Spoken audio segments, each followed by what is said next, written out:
আসসালামু আলাইকুম। আমরা প্রাইমারি সাধারণ জ্ঞান পার্টটুকু সমাধান করার জন্য লাইভে এসেছি। আমি একটু দেরি করে লাইভে আসলাম, সবাই অনেক আগেই লাইভে চলে এসেছে, আমি একটু পরেই লাইভে আসলাম আর কি। আমার একটু দেরি হয়ে গেছে মোটামুটিভাবে। তো আমরা এখন কোশ্চেনগুলো সলভ করার চেষ্টা করব। যেগুলো হয়ে গিয়েছে সেগুলো দেখা এবং শোনা সব কিছু ঠিকঠাক মতো যাচ্ছে কি না কাইন্ডলি একটু জানান, ঠিক আছে? দেখা এবং শোনা সব কিছু ঠিকঠাক মতো যাচ্ছে কি না একটু কাইন্ডলি আমাকে জানান। আমি দেখি সবগুলো জায়গায় একটু শেয়ার করে দিই, ততক্ষণ আপনারা সব জায়গায় লাইভ চলতেছে, সব পেজে, জানি না কত হচ্ছে যে আপনার কয়জন দেখবেন ক্লাস এটাও জানি না। হচ্ছে মোটামুটিভাবে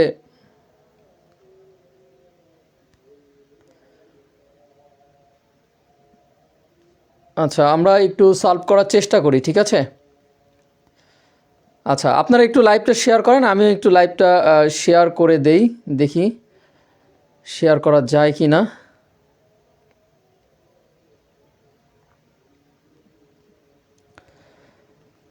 কার কয়টা হয়েছে বলেন তো দেখি একটু, কে কয়টা আনসার করে দেয়। আমাদের বই থেকে কিন্তু একদম 100% কমন পড়ছে, জানেন কি আপনারা? একদম মানে জিকের যে আমার বইটা আছে, আমার বই থেকে একদম 100%ই কমন পড়ছে। একদম জিকের যে বইটা আমার আছে আর কি, সেটা থেকে কমন পড়ছে, একদম পুরোটাই কমন পড়ছে। মনে হয় এক আধটা বা এরকম এলোমেলো হইতে পারে, বাট ম্যাক্সিমামই সব কমন। আমার এখান থেকে ম্যাক্সিমামই সব কমন। দেখেন তো আমার এখান থেকে পড়ছে কিনা, কমন পড়ছে কিনা একটু দেখেন। আপনারা আবার পরে এটা নিয়ে বলবেন যে স্যার কয়টা কমন পড়ছে দেখাইলেন না। এই আমার স্টুডেন্ট যারা আছে বিশেষ করে তারা বলবেন যে কয়টা কমন পড়ছে। হ্যাঁ, স্টুডেন্টরা কাইন্ডলি বলেন যে কয়টা করে কমন পড়ছে আপনাদের। আমরা একটু শেয়ার করে নিই, হ্যাঁ, তারপরে শুরু করব। এটার উত্তর করেন দেখি, কে কে পারতেছেন এটার উত্তর করেন তো দেখি। এটা যেটা প্রথমে আছে এটার উত্তর করেন দেখি, কে কে পারলেন উত্তর করেন দেখি, উত্তর করেন।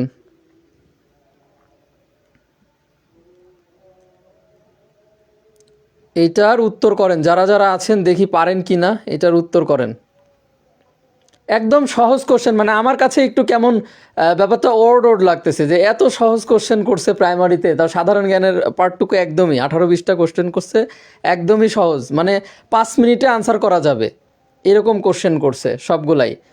5 মিনিটের মধ্যে আনসার করা যাবে এরকম কোশ্চেন করছে সবগুলাই, একই অবস্থা।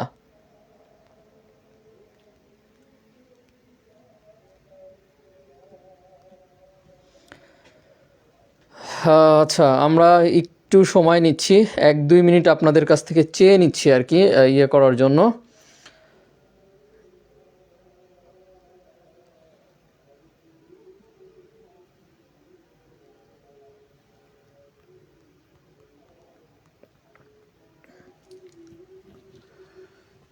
বিশ্বের প্রাচীনতম বিশ্ববিদ্যালয় কোনটি? আনসার করেন তো দেখি, বিশ্বের প্রাচীনতম বিশ্ববিদ্যালয় কোনটি? আনসার করেন দেখি পারেন কি না।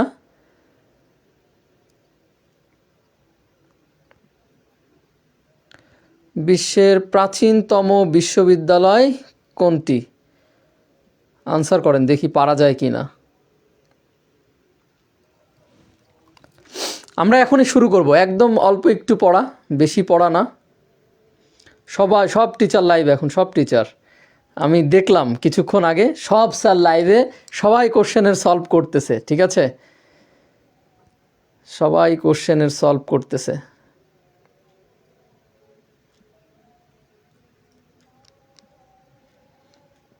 আমরা একটু আর 1 মিনিট সময় লাগবে। আমি সবগুলো জায়গায়, যেহেতু আমার স্টুডেন্টরা দীর্ঘদিন ধরে পড়তেছে, তো অনেক দিন ধরে অপেক্ষা করতেছে এই ইয়েটার জন্য, তো সেই জায়গা থেকে আমরা একটু চেষ্টা করি সবার কাছে পৌঁছানোর জন্য, পৌঁছে দিই, দেখি পারা যায় কি না সবার কাছে পৌঁছাতে।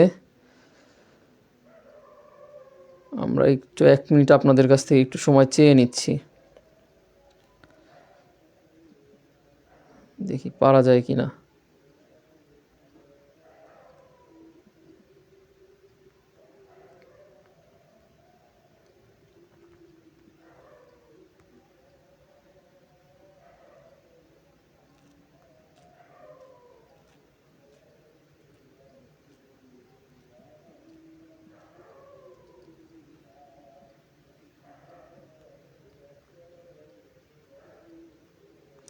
আমরা বিস্তারিত আলোচনা করব, হ্যাঁ একদম বিস্তারিত আলোচনা করব। দেখি পারা যায় কি না আলোচনাটা কমপ্লিট করতে। আচ্ছা, আমার হয়ে গেছে। জি আলহামদুলিল্লাহ, আল্লাহ তাআলা ভালো রাখছেন। আচ্ছা দেখেন, প্রাইমারির আজকের কোশ্চেন একদম সহজ কোশ্চেন হয়েছে।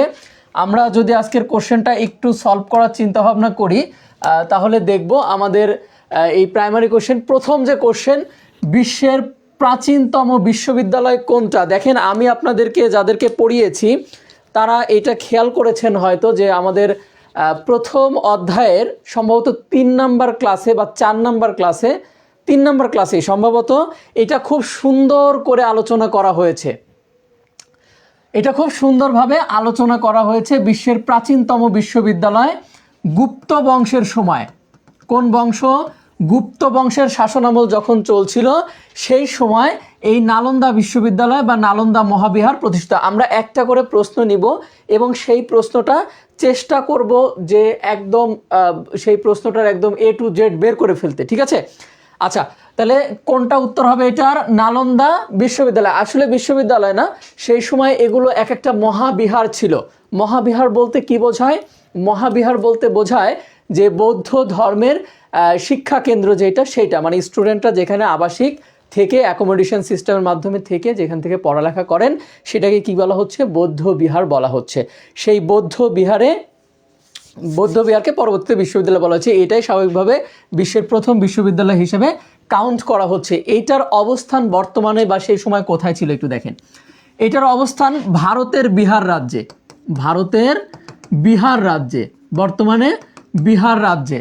তাহলে কোথায়? বর্তমানে বিহার রাজ্যে। এবং এই জায়গা থেকে আমি একটু প্রত্যেকটা কোশ্চেন নিয়ে একটু 1-2 মিনিট আলোচনা করার চেষ্টা করব। হ্যাঁ, 1-2 মিনিট করে আলোচনা করার চেষ্টা করব। দেখেন এই বিহার রাজ্যে যে এটা হলো, এইটা কথিত আছে যে সম্ভবত কুমারগুপ্তের সময় বা তার পরবর্তী সময়, এই সময়টা কুমারগুপ্ত অথবা স্কন্দগুপ্ত, এই সময়টায় এই মহাবিহারটা প্রতিষ্ঠিত হয়। এবং দেখেন এই মহাবিহার সম্পর্কে কথিত আছে যে এই সময়টাতে ইখতিয়ার উদ্দিন মোহাম্মদ বিন বখতিয়ার খলজি 1204 সালের দিকে যখন এই বাংলা বিহার এবং উড়িষ্যা অঞ্চল, এই অঞ্চলটা দখল করে নেয়, তখন তিনি এই বিহারটা ধ্বংস করে দিয়েছিলেন বলে ইতিহাসে কথিত আছে। তবে এটা নিয়ে মতানৈক্য আছে, অনেকে বলে না এটা ভুল ইতিহাস, অনেকে বলে সঠিক ইতিহাস, মানে এক একজন এক একভাবে রিপ্রেজেন্ট করে। কিন্তু পরবর্তীতে এই ক্ষতিটা একজন পুষিয়ে দিয়েছেন। 2012-14 সালের দিকে একজন ভারতের একজন বিখ্যাত রাষ্ট্রপতি ছিলেন, যিনি হচ্ছে যে APJ আব্দুল কালাম আজাদ, যাকে আপনারা সবাই চিনেন। তিনি এই বিশ্ববিদ্যালয়টা আবার চালু করেন প্রায় 1000 খানেক বছর পরে, তাই না? 800 বছর পরে প্রায় এই বিশ্ববিদ্যালয়টা আবার নতুন করে প্রতিষ্ঠা করেছিলেন তিনি, ঠিক আছে? তাহলে নতুন করে প্রতিষ্ঠা করেছিলেন কে? নতুন করে প্রতিষ্ঠা করেছিলেন তিনি। আচ্ছা, এখন আসি, এই গেল হচ্ছে বিশ্বের প্রাচীনতম যে বিশ্ববিদ্যালয়ের কোশ্চেনটা ছিল সেই কোশ্চেনটা। এই কোশ্চেনটার আনসার করেন তো। সরকারি প্রাথমিক বিদ্যালয়ের সহকারী শিক্ষক নিয়োগের কর্তৃপক্ষ কে করেন? এটা বলেন তো, এটার আনসার করেন দেখি, পারেন কিনা আপনারা? এটার আনসার করেন, পারা যায় কিনা একটু দেখি। এটার আনসার করেন দেখি, পারা যায় কিনা।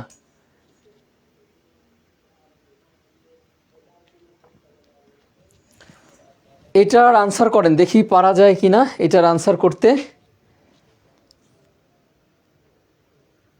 আচ্ছা, এটার আনসার কয় নাম্বার? গ নাম্বার। আচ্ছা, এইটার আনসার গ। আচ্ছা ঠিক আছে, মেনে নিলাম গ।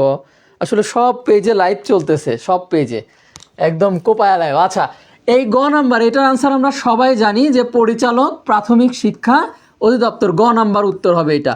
কারণ প্রাইমারির যেহেতু চাকরি পরীক্ষা আপনি দিতে যাচ্ছেন, সেহেতু প্রাইমারি কেন্দ্রিক যে কোশ্চেনগুলো আপনার থাকে স্বাভাবিকভাবে, সেই কোশ্চেনগুলো তো সবই আপনাদেরকে আনসার করে আসতে হবে। এটা তো স্বাভাবিক ব্যাপার, এখানে তো আর বলা কর কোনো কথা নাই। আচ্ছা, দেখে আসতে হবে। এইটার আনসার কি বলেন তো? এটা আমি পেইড ব্যাচে যে কতবার পড়াইছি, পেইড ব্যাচ প্লাস ফ্রি ক্লাসে এটা বহুবার পড়াইছি। আপনারা অনেকে পড়ছেন, অনেকে পড়েন নাই। বলেন তো এইটা কি হবে? UNFCCC, এটা বহুবার বলছি। পেইড ব্যাচে অ্যান্সার নিছে, ওই রে আনসার দিয়ে দিয়েছে আমার যিনি হচ্ছে স্লাইড বানায়, উনি আনসার দিয়ে দিয়েছে। হাই হাই, আনসার আমি তো এটা খেয়াল করি নাই, আনসার নিচে দেওয়া আছে। হ্যাঁ, আনসার দিয়ে দেওয়া। আচ্ছা ঠিক আছে, United nation framework convention on climate change. আসলে যেটা ক্লাইমেট চেঞ্জের যে বিষয়টা, এখান থেকে প্রশ্ন আসেই, আমি বলেছিলাম। এবং আপনারা পেইড ব্যাচে যারা ক্লাস করেছিলেন তারা কিন্তু সবাই বিরক্ত হয়েছিলেন আমার উপরে, যে স্যার এই ক্লাইমেট চেঞ্জ নিয়ে এতগুলো টপিক, মানে এত কিছু পড়াচ্ছেন কেন। আজকে বুঝতে পারবেন যে এই ক্লাইমেট চেঞ্জ নিয়ে আমরা এত কিছু কেন পড়িয়েছি। ঠিক আছে, ক্লাইমেট চেঞ্জ নিয়ে এত কিছু কেন পড়িয়েছি এটার উত্তর আজকে পাবেন। ঠিক আছে, তাহলে ক্লাইমেট চেঞ্জ নিয়ে আমরা এত পড়িয়েছি কেন, এটার উত্তর আজকে পাইলেন, যে United nation framework convention on climate change. আচ্ছা, এরপরে আসি। এরপরে সবার উপরে মানুষ সত্য, তাহার উপরে নাই। এটা তো সর্বজন বিদিত একটা কথা।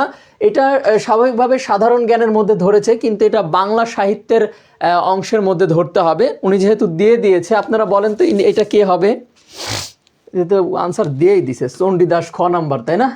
চণ্ডীদাস খ নাম্বার, তাহলে এটা স্বাভাবিকভাবে দিয়ে দিচ্ছে। আচ্ছা, আনসার দিক, সমস্যা নাই, আমরা তো আনসারের বাইরেও আরও আলোচনা করব, তাই না? যেটা কোশ্চেন দিয়েছে কোশ্চেনের বাইরেও আমরা আলোচনা করার চেষ্টা করব, আরও অন্যান্যগুলো। আচ্ছা, বাংলাদেশের প্রথম শিক্ষা কমিশন কোনটি? বলেন তো বাংলাদেশের প্রথম শিক্ষা কমিশন কোনটি? আমি একটু আপনাকে বলি, বাংলাদেশে শিক্ষা কমিশন এ পর্যন্ত প্রায় 7টা শিক্ষা কমিশন। 2010 সালে সর্বশেষ শিক্ষা কমিশন, যেটা তাদের কার্যক্রম হচ্ছে যে তাদের যে কমিশন গঠন করা হয়েছিল, কমিশনের রিপোর্ট প্রদান করেছে 2010 সালে লাস্ট আর কি। সর্বমোট 7টা শিক্ষা কমিশন। 1972 সালে প্রথম, 1972 সালে প্রথম স্বাধীন বাংলাদেশে প্রথম শিক্ষা কমিশন গঠন করা হয়। কত সালে? 1972 সালে প্রথম শিক্ষা কমিশন গঠন করা হয়, তাই না? আচ্ছা ঠিক আছে। আচ্ছা, এই গেল হচ্ছে যে শিক্ষা কমিশন। তাহলে কুদরতি খোদা শিক্ষা কমিশন এটা দেয়। আসলে উত্তর দেওয়া আছে, সমস্যা নেই, উনি দিয়ে ফেলছে প্রত্যেকটাতেই। বিশ্ব মানবাধিকার দিবস কবে? দেখেন, এটা বিশ্ব মানবাধিকার দিবস 10 ডিসেম্বর। কত তারিখ? 10 ডিসেম্বর বিশ্ব মানবাধিকার দিবস। এখন ব্যাপার হচ্ছে যে বিশ্ব মানবাধিকার দিবস যে 10 ডিসেম্বর, এই 10 ডিসেম্বর সহ বিশ্বের যে আন্তর্জাতিক যে দিবসগুলো আছে, আমি আমার ভিডিওতে, মানে আমার পেজে, হাসান স্যার যেই পেজ থেকে আপনারা লাইভ ক্লাস করছেন, এই পেজের ভিডিওতে মানে নাই, এরকম নাই, এমন কোনো টপিক নাই যে টপিকের ওপরে আমার পেজে ভিডিও নাই। এমন কোনো টপিক নাই, প্রত্যেকটা টপিকের ওপরে আমার এই পেজে ভিডিও আছে। এমন কোনো টপিক নাই যেখানে আমার যেই টপিকটা আমার পেজে ভিডিও নাই, প্রত্যেকটা টপিকেই আমার ভিডিও আছে। ঠিক আছে? আচ্ছা, তাহলে 10 ডিসেম্বর এটা আমরা জানি। আচ্ছা, এটা কি লিখছে? এটা দরকার না। আচ্ছা, এটা 2025 সালে শান্তিতে নোবেল পুরস্কার পেয়েছেন কারা? দেখেন, আমি বহুবার ভিডিও বানিয়েছি, মিনিমাম 3বার ভিডিও আপলোড করেছি যে এই 25 সালে আপডেট কারা হচ্ছে, যে কোন বিষয়ে কারা নোবেল প্রাইজ পেয়েছে। এবং এটা সবচেয়ে আশার মতোই ছিল, কারণ এই যে মাচাদো, যিনি, এই মাচাদোকে নিয়ে বেশ কথা উঠেছে যে শান্তিতে যিনি নোবেল পুরস্কার পায় তিনি অশান্তি বাধায়। ভেনিজুয়েলায় ইনি শান্তিতে নোবেল পাওয়ার পরই ভেনিজুয়েলার যিনি রাষ্ট্রপতি এবং তার বউ, তারে কি উঠায় নিয়ে চলে গেছে। তাহলে এই জিনিসগুলো হচ্ছে যে আসার মতো, এটা তো স্বাভাবিকভাবে। আর এবং বাংলাদেশের যিনি বর্তমানে অন্তর্বর্তীকালীন সরকারের প্রধান উপদেষ্টা আছেন, তিনি কি, তিনিও হচ্ছে শান্তিতে নোবেল হোল্ডার। আচ্ছা, এরপর একটা দেখি, কেন্দ্রীয় শহীদ মিনার, এটা তো আর বলার অপেক্ষা রাখে না, হামিদুর রহমান। আচ্ছা বলেন তো, বাংলাদেশে প্রথম যে শহীদ মিনার তৈরি করা হয়েছিল, সেই শহীদ মিনার উদ্বোধন করেন কে? শফিউরের পিতা মৌলভী মাহবুবুর রহমান। কিন্তু পরের দিন পাকিস্তানি বাহিনীরা সেটা ভেঙে দেয়। তাহলে আমরা একটা করে প্রশ্ন নিচ্ছি ঠিক, বা সলভ করছি ঠিক, বাট সেই প্রশ্নটার একদম A to Z কভার করে ফেলছি। কিন্তু A to Z আমরা কি করছি? A to Z আমরা সেই প্রশ্নটা এবং তার পার্শ্ববর্তী দু একটা প্রশ্ন দেখার চেষ্টা করছি। ঠিক আছে? আচ্ছা, এরপরে আসি, নবায়নযোগ্য জ্বালানি কোনটি বলেন তো? ধরেন, নবায়নযোগ্য জ্বালানি মানে কি? যেই জ্বালানি নবায়ন করা যায়। দেখেন, প্রথমে একটা একটা করে বাদ দেন। কয়লার কথা যদি বাদ দেন, কয়লা কি জ্বালায় ফেললে আর কিছু হয়? ছাই হয়, ওইটা ফু দিলে উড়ে চলে যায়। এরপরে দেখেন, এই পাশে দেখেন পেট্রোল। আপনি বাইকে পেট্রোল ঢোকালেন, বাইক চললো, তারপর কি কিছু হয়? হয় না, ওইটা নবায়ন করা সম্ভব না। এরপর প্রাকৃতিক গ্যাস। আপনারা প্রাকৃতিক গ্যাস বলতে মনে করেন যে রান্না করেন, তা রান্না করার গ্যাসটা কি ওই করা সম্ভব? ওইটারে কি বলে? রান্না করা গ্যাস কি আর কিছু করা সম্ভব? রান্না করার পরে ওইটা হাওয়া, শেষ। এখন দেখেন, এই পরমাণু শক্তি হচ্ছে কি, এইটা হচ্ছে যে রিসাইকেল করা যায়। যেমন দুইটা বিক্রিয়ার মাধ্যমে, একটা হচ্ছে ফিশন আর একটা হচ্ছে ফিউশন। আপনারা যে পারমাণবিক চুল্লি তৈরি হচ্ছে না বাংলাদেশের রূপপুরে, এই রূপপুর পারমাণবিক চুল্লিতেও এই একই সিস্টেম। ইউরেনিয়াম কি 235 সম্ভবত, না 335, যেন আমার সঠিক মনে পড়ছে না এখন। এটাকে কি করা হচ্ছে, এইটাকে আঘাত করলে এটা বারবার হচ্ছে যে আপনার ভেঙে যাচ্ছে, তাই না? ভেঙে যাচ্ছে, বারবার ভাঙার ফলে যেই শক্তিটা উৎপন্ন হচ্ছে এই শক্তিটা কাজে লাগানো হচ্ছে, আর বাদ বাকিটা তো ওই আস্তে আস্তে ও ভাঙতেই আছে, তাই না? তাহলে এটা একের পরে এক কি হচ্ছে, একের পরে এক এটা কাভার হচ্ছে। আচ্ছা, তাহলে এইটা আমরা একটা একটা করে আলোচনা করি, মানে প্রত্যেকটার সাথে আমরা কিছু কিছু আলোচনা করার চেষ্টা করব। হ্যাঁ, আচ্ছা, আন্তর্জাতিক মাতৃভাষা দিবস, এটা মানে বিগত সালের প্রশ্নে কত শতবার দেখেন। এই যে আমাদের যে বইটা আছে, এই যে এই বইয়ের সবগুলা প্রশ্ন আছে, শুধুমাত্র ওই যে মাচাদো যেটা ওইটা বাদে, এই মানে একদম রিসেন্ট সাম্প্রতিকগুলা বাদে এই বইয়ে সবগুলা প্রশ্নের উত্তর আছে একদম। আপনারা আমার স্টুডেন্ট বাট অনেকে কিনেন নাই বই, কিন্তু এটাতে সবগুলা কোশ্চেনের আনসার আছে, সবগুলা একদম হুবহু কমন আছে, এই রিসেন্টগুলা বাদে হুবহু কমন, একদম A to Z কমন আছে এখান থেকে। আপনারা নেন নাই, মনে করছেন 200 টাকা অনেক বেশি, কি আছে না আছে, বাট এখানে বিগত 30 বছরের প্রশ্নগুলো দেওয়া আছে, সব এই বই থেকে কোশ্চেন আসছে, সবগুলা এই বই থেকে, একটাও এই বইয়ের বাইরে আসেনি। এই প্রশ্ন মনে করছেন নাই, এই প্রশ্ন বেশ কয়েকবার আছে। দেখেন, আন্তর্জাতিক মাতৃভাষা দিবস স্বীকৃতি হয় কত, 1999 সালে। কত সালে? 1999 সালে। এখন দেখেন কোন প্রতিষ্ঠান এই স্বীকৃতিটা দেয়? ইউনেস্কো। ঠিক আছে, কোন প্রতিষ্ঠান দেয়? ইউনেস্কো এই স্বীকৃতি দেয়। পালন হয় কবে থেকে? 99 সালে স্বীকৃতি পায়, কিন্তু পালন হয় 2000 সাল থেকে। কত সাল থেকে? 2000 সাল থেকে পালন হয়, প্রথমবারের মতো পালন হয় 2000 সাল থেকে। আচ্ছা, এটা গেল। এরপরে দেখেন, একজন বাংলা ভাষাভাষী শিশুর প্রাথমিক শিক্ষার প্রথম ধাপ কি? এটা তো স্বাভাবিক ব্যাপার। প্রাথমিক শিক্ষার প্রথম ধাপ হচ্ছে যে বাংলা ও গণিতের সাক্ষরতা যেটা দিয়েছে, এটা সাক্ষরতা স্বাভাবিকভাবে, স্বাক্ষর ওইভাবে তো করে না, বাংলা ও গণিতের সাক্ষরতা যেটা বলছে সেটা।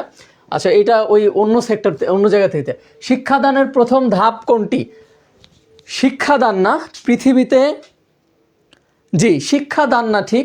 পৃথিবীতে যতগুলো শিক্ষা আছে, যে এখানে যেটা বলছে যত কিছু আছে সব কিছুর প্রথম ধাপ হচ্ছে প্ল্যানিং। এইটা জানার জন্য রকেট সায়েন্স লাগে না।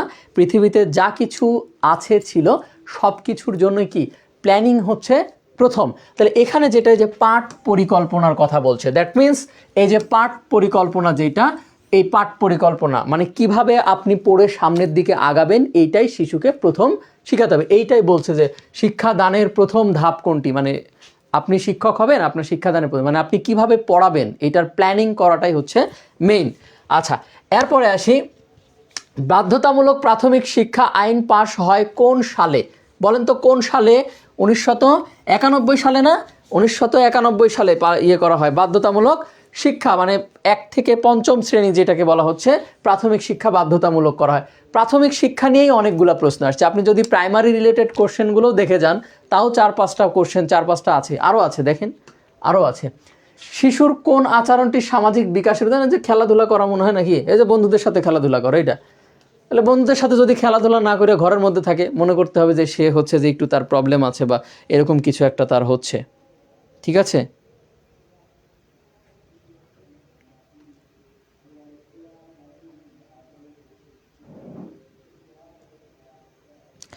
আচ্ছা এরপরে দেখেন, এরপরে বাংলাদেশ ক্রিকেট দল কোন সালে টেস্ট, বলেন তো? 2000 সালে না? 2000 সালে। এই যে এটা ঠিক আছে। আচ্ছা, এরপরে দেখেন, বাংলাদেশ সংবিধানের কোন অনুচ্ছেদে, বলেন তো? এইটা হচ্ছে যে অনুচ্ছেদ নাম্বার কত? আমি সংবিধান এখানে বলে দিয়েছে 17। এখন আপনাদের কাছে প্রশ্ন, যেহেতু বলে দিয়েছে, বলেন তো এই হচ্ছে যে 17 নম্বর অনুচ্ছেদের আলোচ্য বিষয় কি? পারবেন? 17 নম্বর অনুচ্ছেদের আলোচ্য বিষয় কি? 17 নাম্বার অনুচ্ছেদের আলোচ্য বিষয় কি? আমরা একটা কোশ্চেন নিব, বাট সলভ করব অনেকগুলো কোশ্চেন। এইটা হচ্ছে যে আমার নীতি। হ্যাঁ, এটা হচ্ছে আমার নীতি। আমরা একটা করে কোশ্চেন নিয়ে সলভ করি। দেখেন, এই কোশ্চেনটা খুব বেশি ইম্প্যাক্ট করবে আপনার জন্য, প্রিপারেশনের জন্য, এরকম কিছু না, বাট এখানে কি হচ্ছে, এখানে আমরা এই কোশ্চেনটার পাশাপাশি অন্য একটা কোশ্চেন বা অন্য দুইটা কোশ্চেন আমরা সলভ করার চেষ্টা করব, যার ফলে কি হবে, যার ফলে আপনার ওই প্রিপারেশনটা আরও গোছানো। শুধু একটা কোশ্চেন করে 25টা কোশ্চেন নিলাম, 25 মিনিটে 25টা সলভ করে ঝেড়ে ফেললাম, লাভ আছে? ওর আশপাশের কোশ্চেনগুলো পড়তে হবে, যেহেতু একবারিতে আসছে, এরপরে আবার দিবে, ওর আশপাশ থেকে কোশ্চেন আসবে, এরকম আসবে না? তো আমার এগুলা শিখতে হবে আমাদেরকে। এখন দেখেন, বলেন, এখন বলেন যে এই যে অনুচ্ছেদ 17 নাম্বার, 17টি অনুচ্ছেদ, বলেন তো এই 17 নাম্বার অনুচ্ছেদে মানে আলোচ্য কোন আলোচ্য বিষয়, আলোচ্য বিষয় কি? এটা মানে কোন ভাগের মধ্যে পড়েছে? রাষ্ট্র পরিচালনার মূলনীতি না? রাষ্ট্র পরিচালনার মূলনীতির মধ্যে। আচ্ছা, এখন দেখেন, জন্ম থেকে মৃত্যু পর্যন্ত মানুষ বাস্তব অভিজ্ঞতার মধ্য দিয়ে যে অভিজ্ঞতা অর্জন করে তাকে কি বলে? অনানুষ্ঠানিক শিক্ষা। এটা কি বলেন তো, এটা কোত্থেকে দিছে? যারা আমার হচ্ছে যে 8 নাম্বার ব্যাচে, 8 নাম্বার না 7 নাম্বার ব্যাচে পড়ছেন, তাদেরকে গত 2 দিন আগে এই পড়াটা আমি পড়িয়েছি সম্ভবত। আনুষ্ঠানিক শিক্ষা কাকে বলে, অনানুষ্ঠানিক শিক্ষা কাকে বলে, ও অন্যান্য শিক্ষা কাকে বলে, এই জিনিসগুলো 7 নাম্বার ব্যাচে শিখিয়েছি। এইটা একবারে হুবহু ধরে পড়িয়েছি, এই তো 2 দিন আগে 7 নাম্বার ব্যাচে যারা পড়েছেন, যারা ক্লাস করছেন দেখছেন সম্ভবত কি পড়াইছি আমি এটা। অনানুষ্ঠানিক অর্থাৎ কি, আপনি আনুষ্ঠানিক শিক্ষা কোনগুলো, আপনি স্কুল কলেজ মাদ্রাসা এগুলোর মাধ্যমে যে শিক্ষা, মানে কোনো প্রতিষ্ঠানের মাধ্যমে যেটা শিখতেছেন বা আনুষ্ঠানিকভাবে আপনাকে যেটা শেখানো হচ্ছে সেটা হচ্ছে আনুষ্ঠানিক শিক্ষা। আর অনানুষ্ঠানিক কি, আপনি চলতে ফিরতে ঘুরতে হাঁটতে বেড়াতে যেগুলো শিখেন সেগুলোর কথা বলছে। আচ্ছা, মানে কোশ্চেন এত সহজ আসছে। আচ্ছা, এই ব্রিটেন উডস ইনস্টিটিউট বলতে কোন সংস্থাকে বোঝায়? এখানে 2টা সংস্থাকে বোঝায়। দেখেন, 2টা সংস্থা খ এবং গ উভয়, মানে IMF এবং বিশ্ব ব্যাংক। এই যে এই ব্রিটেন উডস, এইটা একটা সম্মেলন ছিল। কি ছিল? সম্মেলন। এই সম্মেলনটা কবে হয়? 1944 সালে একটা সম্মেলন হয়, যেই সম্মেলনটা মোটামুটি দ্বিতীয় বিশ্বযুদ্ধ পরবর্তী সময়ে পৃথিবীকে ইকোনমিক্যাল স্ট্যাবল করার জন্য, দ্যাট মিন্স অর্থনৈতিকভাবে সুন্দর বা অর্থনৈতিকভাবে কি স্ট্যাবল, কি স্ট্যাবল মানে কি, বাংলা ভুলে গেছি এটার। স্ট্যাবল মানে কি, অর্থনৈতিকভাবে সমৃদ্ধ করার জন্য বিশ্বে এই 2টা সংস্থা একদিনে, এই ব্রিটেন উডস সম্মেলনে এটা হচ্ছে যে একদিনে এটা মানে কার্যক্রম শুরু করা হয়। কার্যক্রম শুরু বলতে একদিন এটা প্রতিষ্ঠা লাভ করে আর কি, ঠিক আছে? এই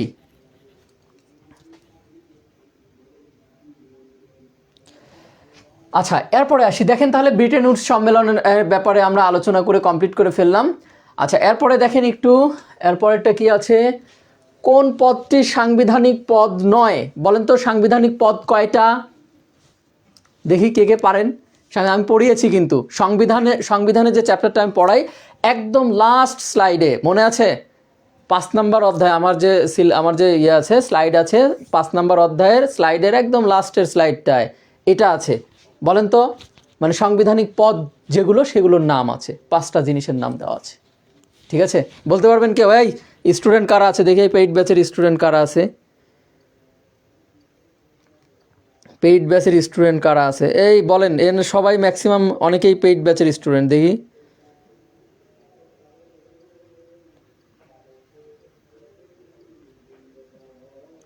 অনেকে, এই যে যে যে জিনিয়া পারভিন, ইনিও আছে, তারপরে হইতেছে আর কে কে আছে, আমি তো চিনিও না কারা যে আছে, আল্লাহ মাহবুদ ভালো জানেন।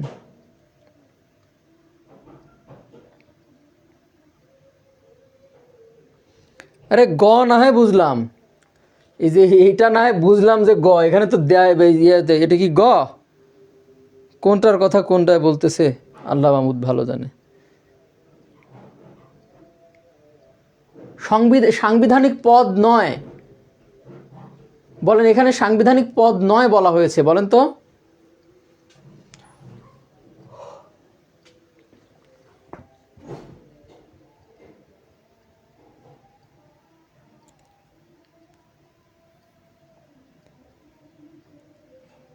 বলেন দেখি, আপনারা এইটার আনসার করেন।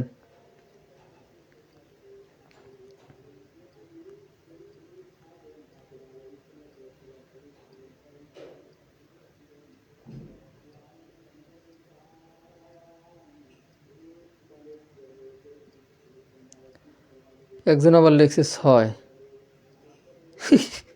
সাংবিধানিক পদ ছাড়া, তাই হইল। সাংবিধানিক পদ অনেকগুলো আছে।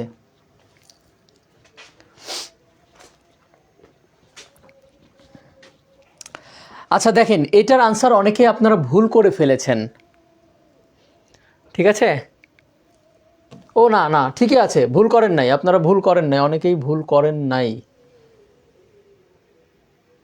ওটা তো সাংবিধানিক পদই, এইটাই, এই যে এইটা গ হবে, এটা হ্যাঁ গ হবে, এটা এই উনি যেটা আনসার দিয়েছে এটা মাইনাসে গিয়েছে, গ হবে, ওইটা তো আছেই। 9টা টোটাল, ঠিক আছে। নিচের কোন রেখাটি বাংলাদেশের মধ্যে দিয়ে গিয়েছে বলেন তো, একদম মধ্যে দিয়ে গিয়েছে বাংলাদেশের কোনটায়? যদি আপনি মানচিত্র আঁকেন, যদি মানচিত্র বলেন তো, আমি আমি আমি একটু দেখাই, হ্যাঁ, যদি মানচিত্র এরকম আঁকেন, আমার মানচিত্র আঁকা আবার বিশ্ববিখ্যাত মানচিত্র হয়ে যাবে, আমি এমনি আঁকাইলাম, হ্যাঁ, কিছু মনে করেন না, এমনি আঁকাইলাম, হ্যাঁ। এই যে এই বাংলাদেশের এই যে এই পাত দিয়ে ঢুকে এই পাত দিয়ে বেরোইছে, বলেন তো কোনটা? এই পাশে হচ্ছে যে এই পাশে যেটা গেছে সেটা হচ্ছে যে চুয়াডাঙ্গা, চুয়াডাঙ্গা, আর এই পাশে হচ্ছে কুমিল্লা দিয়ে বেরোইছে, কুমিল্লা দিয়ে বেরোইছে, চুয়াডাঙ্গা দিয়ে ঢুকে কুমিল্লা দিয়ে বেরোইছে, বলেন তো কোনটা? হ্যাঁ গুড, বলেন তো এটা কোনটা হবে? চুয়াডাঙ্গা দিয়ে ঢুকে কুমিল্লা দিয়ে বের হয়েছে। বাংলাদেশের মানচিত্র খুব একটা ভালো বোঝা যাচ্ছে না, তারপরে আমি মানে একটু বোঝানোর জন্য বললাম যে আমার মানচিত্র আঁকানো নাই তো অনেকদিন, আসলে স্মার্ট বোর্ড নিলে অনেক কিছু নিজের অজান্তে হারিয়ে যায়। আগে মানচিত্র আঁকতাম একটানে সুন্দর হতো, এখন অভ্যাস নাই আর হয় না, আঁকাইতে পারি না, এখন কেমন উদ্ভট হয়।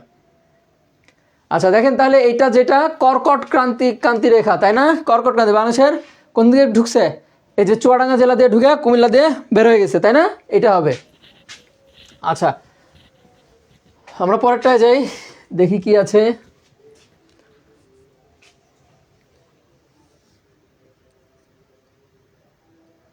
আচ্ছা, নিচের কোনটি সামঞ্জস্যপূর্ণ নয় বলেন তো? নিচের মানে এই কোশ্চেনটা একটু ট্রিকি ওয়েতে দিয়েছে ওরা, ঠিক আছে? এই কোশ্চেনটা একটু ট্রিকি ওয়েতে দিয়েছে, বলতে পারবেন? দেখেন, সামাজিক যোগাযোগ মাধ্যম ফেসবুক, লিঙ্কডইন, তারপরে হচ্ছে যে টুইটার, এগুলো হচ্ছে সামাজিক সোশ্যাল মিডিয়া যেটাকে বলা হয়, কিন্তু উইকিপিডিয়া কিন্তু এরকম না, উইকিপিডিয়া কিন্তু আলাদা জিনিস, ঠিক আছে? এটা জ্ঞানকোষ, উইকিপিডিয়া আলাদা জিনিস। আর এই তিনটা হচ্ছে যে একরকম, অসামঞ্জস্যপূর্ণ হচ্ছে যে এই উইকিপিডিয়াটা, তাহলে এই উইকিপিডিয়া আনসার হবে। আর এটা কি? টুইটার, লিঙ্কডইন, আর হচ্ছে যে লিঙ্কডইন, আর হচ্ছে যে ইয়ে হচ্ছে যেটা যে ফেসবুক, এটা সোশ্যাল মিডিয়া। আচ্ছা এই গেল, তাহলে এই কয়েকটাই ছিল হচ্ছে আমাদের মোটামুটিভাবে এই কি বলবো, মোটামুটিভাবে আমাদের প্রাইমারি কোশ্চেন সলভের যে ইয়ে ছিল, সেইটা ছিল হচ্ছে যে এইগুলোই আর কি, কম বেশি করে, ঠিক আছে? আচ্ছা এখন দেখেন, আমাদের পেজ থেকে প্রতিদিন আমরা চেষ্টা করব আগামীকাল থেকে প্রতিদিন, দেখেন বিগত সালের কোশ্চেন সলভ খুবই গুরুত্বপূর্ণ এবং জরুরি। আমরা আগামীকাল থেকে চেষ্টা করব প্রতিদিন নিবন্ধনের জন্য, এনটিআরসি এর জন্য একদম আগামীকাল থেকেই নিবন্ধনের জন্য প্রতিদিন ক্লাস চলবে, 22 শিডিউল, বাংলা, ইংরেজি, অঙ্ক এবং সাধারণ জ্ঞান, 4টা সাবজেক্টেরই 22 শিডিউল চলতে থাকবে। নিবন্ধনের জন্য আমরা কোশ্চেন সলভ করতে থাকবো আগামীকাল থেকে। আগামীকাল থেকে আমরা চেষ্টা করব যে নিবন্ধনের জন্য শুরু করা, সম্ভবত 14তম শিক্ষক নিবন্ধনের কোশ্চেন আমরা আগামীকালকে সলভ করব। কততম? 14তম নিবন্ধনের কোশ্চেন আগামী দিন আমরা সলভ করব ইনশাল্লাহ। আগামী দিন বলতে আগামীকালকে, ঠিক আছে? একদিনে 2-3টা ক্লাসও পড়তে পারে, এই আর কি। তো যাই হোক, সবাই ভালো থাকেন, সুস্থ থাকেন। আমরা কোশ্চেনগুলো সলভ করে দেওয়ার চেষ্টা করেছি, ভুল ত্রুটি হলে ক্ষমা সুন্দর দৃষ্টিতে দেখবেন। আর হচ্ছে যে এই তো আমাদের কথাবার্তাগুলো গেল, যে আগামীকালকে থেকেই মোটামুটি নিবন্ধনের প্রিপারেশান পুরো দমে কমপ্লিট প্রিপারেশান শুরু হয়ে যাবে, ঠিক আছে? প্রায় নিবন্ধনের এনটিআরসি 19তম নিবন্ধনের জন্য। তো ঠিক আছে, ভালো থাকেন, সুস্থ থাকেন, আল্লাহ হাফেজ, আসসালামু আলাইকুম।